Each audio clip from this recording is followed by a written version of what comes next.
Salut à tous, j'espère que vous allez bien, toujours les cernes. Maintenant vous me connaissez et en plus de ça, vous me connaissez aussi dans le sens où je n'aime pas faire que du smartphone, etc., etc. Et je surfe sur les sites, j'essaye de trouver des choses pas chères à tester et je me dis tiens, est-ce que ça va bien donner, est-ce que ça va être de la qualité? Aujourd'hui on va tester un vidéoprojecteur que j'ai trouvé sur un site de vente. Alors c'est la marque Emotn. Donc déjà au titre on se dit bon, est-ce que c'est bon, est-ce que c'est pas bon? Déjà j'ai trouvé que la boîte était assez quali. Je vous propose le déballage. Ensuite on va parler un petit peu des specs et puis on va parler du reste. Qu'est-ce que ça vaut lumière du jour? Qu'est-ce que ça vaut en pleine nuit? C'est parti.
Et voilà, après ce petit déballage, on est sur quelque chose d'assez quali. Et franchement, j'ai été assez étonné.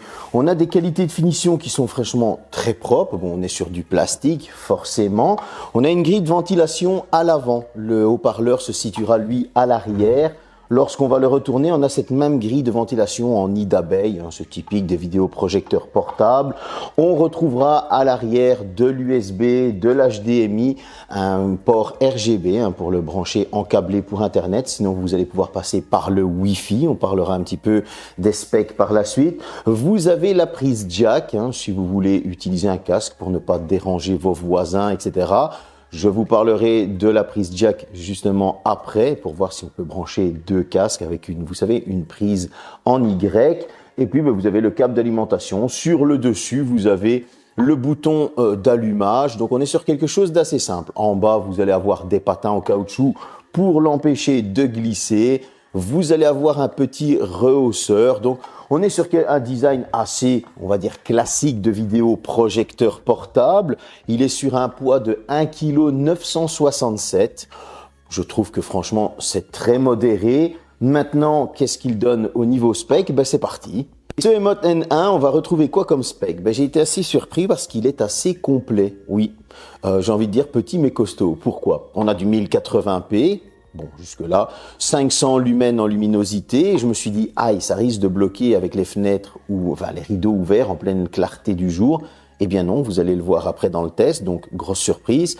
Vous allez avoir un recul pour pouvoir afficher jusqu'à du 120 pouces. Vous allez avoir de l'auto-keystone, donc ça c'est pour calibrer en fonction de votre toile, comment elle est mise, votre mur, l'inclinaison, avec une correction jusqu'à plus ou moins 20 degrés, ce qui est franchement très très bien. Vous allez avoir de l'autofocus, donc c'est lui qui va régler automatiquement la qualité d'image de votre vidéoprojecteur en fonction de la distance que vous allez mettre, pas besoin de chipoter soi-même, etc. Et ça, c'est top. Vous allez avoir de l'HDR10 en plus du 1080p. Cet HDR10 va vous permettre d'avoir toujours cette meilleure qualité d'image. Au niveau du son, vous allez avoir un haut-parleur à l'arrière de 5 watts RMS. Je me suis dit, ça ne va pas encore suffire. Et pourtant, pour mon salon qui fait 50 mètres carrés, oui, je sais, j'ai un grand salon, eh bien, il arrivait à couvrir toute la globalité de la pièce. Franchement, bravo. Vous allez avoir forcément cette télécommande qui est compatible Netflix, etc., etc. Je veux dire, on va pas non plus tourner autour de la télécommande pendant 2 heures. Mais ce qui est important de signaler, c'est qu'on va pouvoir le connecter aussi des casques en Bluetooth pour ne pas déranger les gens qui, par exemple, sont en train de lire pendant que vous regardez votre film ou les autres personnes de la maison si vous êtes dans votre pièce. Et j'ai trouvé qu'au final, eh bien, il est franchement assez complet. En plus, ce son, il est Dolby Atmos. Je veux dire, quand on regarde le petit truc que c'est et que il est franchement au niveau des specs c'est assez complet, ben, c'est assez surprenant. Vous allez me dire aussi quelle est la durée de vie de tout ça. Eh bien, je vais vous le donner juste après dans la partie forcément essai. Hein, il faut la remplir aussi. Je vais pas vous montrer que des images. Maintenant, ben justement, on va aller voir qu'est-ce que ça donnait en plein jour, en pleine nuit, rideau tiré. C'est parti.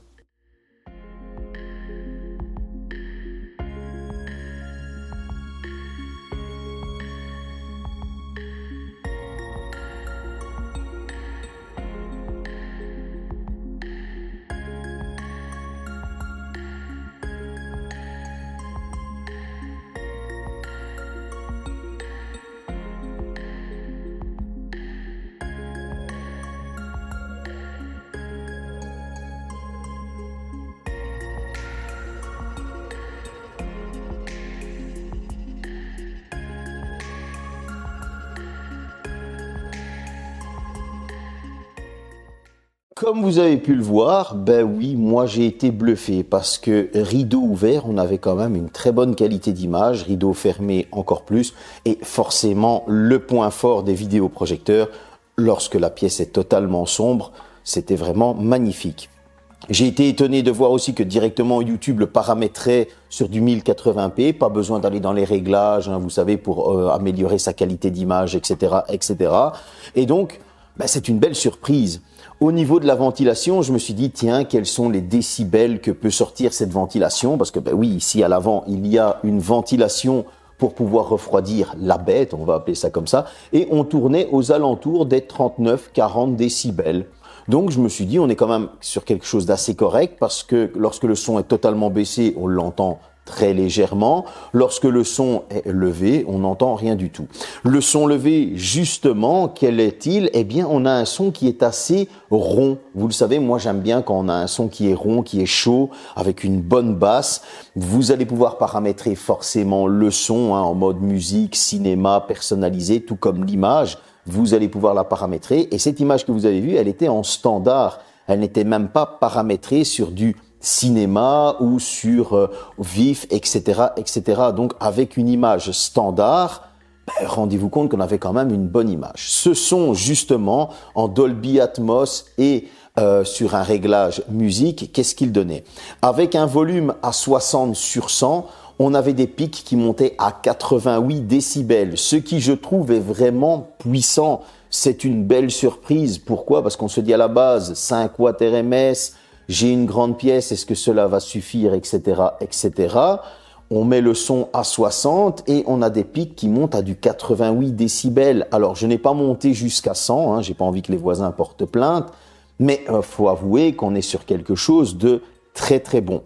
La télécommande, est-ce qu'elle répond? Oui, elle répond très bien. Là aussi, c'est important. Vous le savez, on a un vidéoprojecteur qui est derrière nous.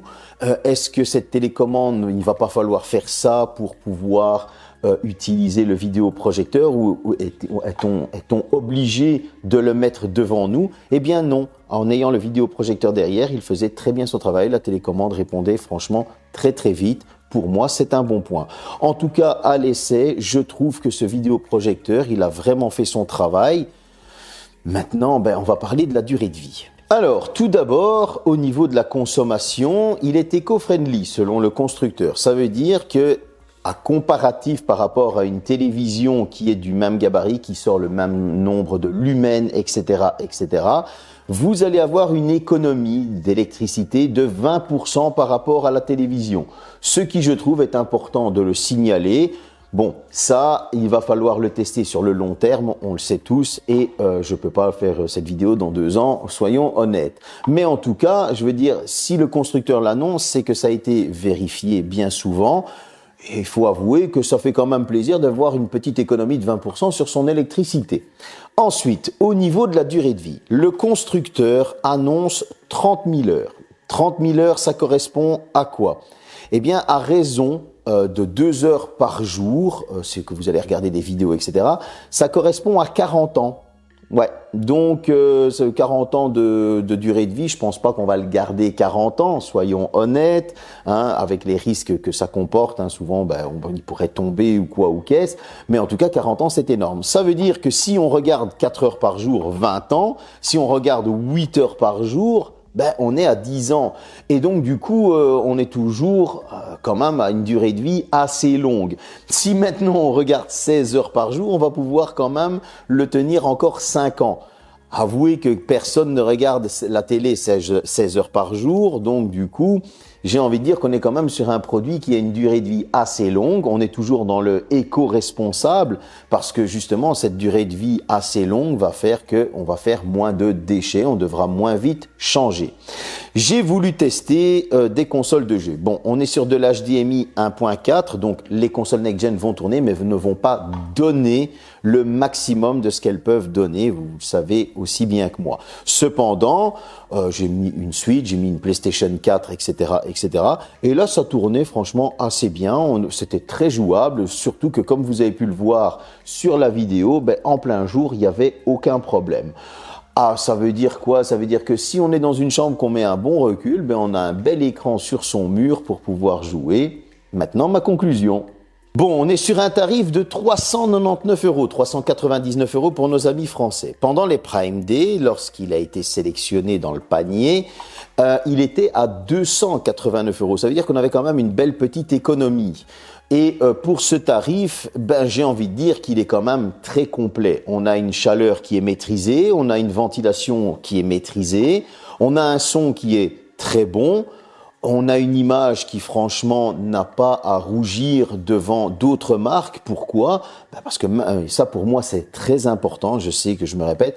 En plein jour, on avait quand même une image qui était très correcte et très visible. Ce qui est rarement le cas sur des vidéoprojecteurs. Vous le savez, en plein jour, en général, on a cette atténuation d'image et c'est pas super agréable, je trouve. Et ici, comme vous avez pu le voir, je l'ai fait exprès. Les fenêtres donnaient directement sur le mur sur lequel il projetait. Et moi, j'ai été surpris de voir qu'on avait quand même cette qualité d'image. Est-ce que je dois lui trouver des défauts? Oui, bien évidemment, on peut toujours trouver des défauts. Pourquoi? Parce qu'on pourrait dire que le tarif hors Prime Day pourrait être plus bas, par exemple. On pourrait dire on aurait pu avoir du Bluetooth 5.3 ou des choses comme ça. Cependant, est-ce qu'il faut vraiment le citer, ce Bluetooth 5.3? Je ne sais pas. Pourquoi? Parce que j'étais en Bluetooth 5.1 et que j'ai essayé divers écouteurs dessus et je n'ai pas eu de coupure. Et donc du coup, le Bluetooth, il fait quand même bien son taf. Alors, on n'a pas réellement besoin de Bluetooth 5.3 à partir du moment où c'est alimenté. Si c'était sur batterie, ok, mais là, il est alimenté. Et donc du coup, on n'en a pas réellement besoin. Alors, est-ce qu'on a besoin d'énormément de recul? Non, comme vous avez pu le voir, je n'étais pas vraiment éloigné de mon mur, mais en tout cas, on peut monter jusqu'à du 120 pouces. Maintenant, c'est vrai que ce 120 degrés fait qu'on doit quand même être dans un certain angle. On aurait aimé avoir du 160 ou quelque chose comme ça. En tout cas, j'ai été très surpris de la qualité de ce petit vidéoprojecteur. Pour ma part, c'est une belle surprise. Je m'y attendais pas du tout. Je m'attendais encore à le défoncer.